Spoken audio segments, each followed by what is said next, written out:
Ola, Uber, ರ್ಯಾಪಿಡೋಗೆ ಒಗ್ಗಿಕೊಂಡಿದ್ದ ಜನರಿಗೆ ಕೇಂದ್ರ ಸರ್ಕಾರದಿಂದ ಮತ್ತೊಂದು ಗುಡ್ ನ್ಯೂಸ್ ಸಿಕ್ಕಿದೆ. ಈ ಎಲ್ಲಾ ಟ್ಯಾಕ್ಸಿ ಸೇವೆಗಳಿಗೆ ಟಕ್ಕರ್ ಕೊಟ್ಟು ಪ್ರಯಾಣಿಕರ ಖರ್ಚು ಉಳಿಸಿ ಭದ್ರತೆ ಒದಗಿಸಲು ಭಾರತ್ ಟ್ಯಾಕ್ಸಿ ಗುರುವಾರದಿಂದ ಫೀಲ್ಡ್ಗೆ ಇಳಿದಿದೆ.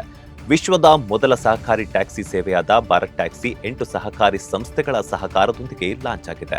ಸಾರಥಿಯೇ ಮಾಲೀಕ ಎಂಬ ಆಶಯಕ್ಕೆ ತಕ್ಕಂತೆ ಪ್ರಯಾಣಿಕರು ಡ್ರೈವರ್ಗಳಿಗೆ ಯಾವುದೇ ಕಮಿಷನ್ ಕೊಡಬೇಕಾಗಿಲ್ಲ. ಜೊತೆಗೆ ಬೇಡಿಕೆ ಹೆಚ್ಚಿದಾಗ ಇದರ ದರ ಹೆಚ್ಚಾಗುವುದಿಲ್ಲ. ಹೀಗಾಗಿ ಎಲ್ಲ ಟ್ಯಾಕ್ಸಿ ಸೇವೆಗಳಿಗಿಂತ ಇದು ದಿ ಬೆಸ್ಟ್ ಅನ್ನಿಸಿಕೊಳ್ಳೋದ್ರಲ್ಲಿ ಡೌಟೇ ಇಲ್ಲ.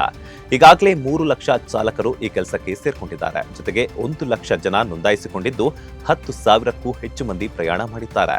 ಇನ್ನು ಇದರಿಂದ ಎಷ್ಟೇ ಲಾಭ ಬಂದರೂ ನೇರವಾಗಿ ಚಾಲಕರಿಗೆ ಹೋಗಲಿದೆ. ಈಗಾಗಲೇ 10 ಕೋಟಿ ರೂಪಾಯಿ ಮೊತ್ತವನ್ನ ವರ್ಗಾಯಿಸಲಾಗಿದೆ.